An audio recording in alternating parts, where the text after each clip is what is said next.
Deputy commissioner Kech major retired Bashir Ahmed Bareach نے سرحدی تجارت کے لیے جالگیز زامران کراس پوائنٹ کھولنے کا اعلان کر دیا۔ اس موقع پر ایف سی کرنل مظہر بھی موجود تھے۔ کرنل مظہر کا کہنا تھا کہ ہماری کوشش ہوگی کہ ضلعی انتظامیہ کے ساتھ مل کر علاقے کے عوام کو معاشی سہولیات فراہم کریں تاکہ علاقے میں خوشحالی آئے۔ ڈی سی کیچ کے دفتر میں جالگی بارڈر کے حوالے سے ایک اہم مشاورتی اجلاس منعقد ہوا، جس کی صدارت deputy commissioner Kech major retired Bashir Ahmed Bareach نے کی۔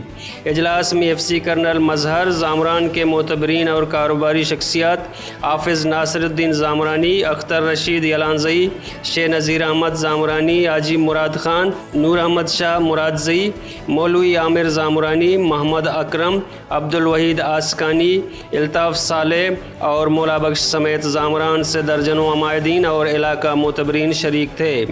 ڈپٹی کمشنر کیچ نے شرکاء سے کہا کہ جالگی کراس پوائنٹ کے کھولنے سے علاقے کا دیرینہ مطالبہ پورا ہو گیا ہے۔ انہوں نے کہا کہ جلد گریبن گیٹ کو توسیع دیں گے، جہاں سے راہداری کے ساتھ راشن، خوردنوش کی اشیاء لائی جا سکے گی۔ انہوں نے کہا کہ جالگی سے بلیدہ تربت سمیت مختلف علاقوں میں مائیگریٹ کرنے والوں کو دوبارہ آباد کیا جائے گا اور علاقے میں ترقی کا نیا باب کھلے گا۔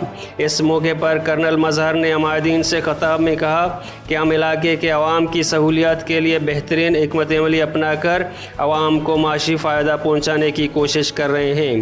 انہوں نے کہا کہ جالگی کراس پوائنٹ پرامن علاقہ ہے، جہاں کے عوام کو ضلعی انتظامیہ کے ساتھ مل کر معاشی سہولیات پہنچانے کی کوشش کی جا رہی ہے۔ آخر میں معتبرین نے ڈپٹی کمشنر کیچ کے عوام دوست اقدام کو سراہتے ہوئے ان کا شکریہ ادا کیا۔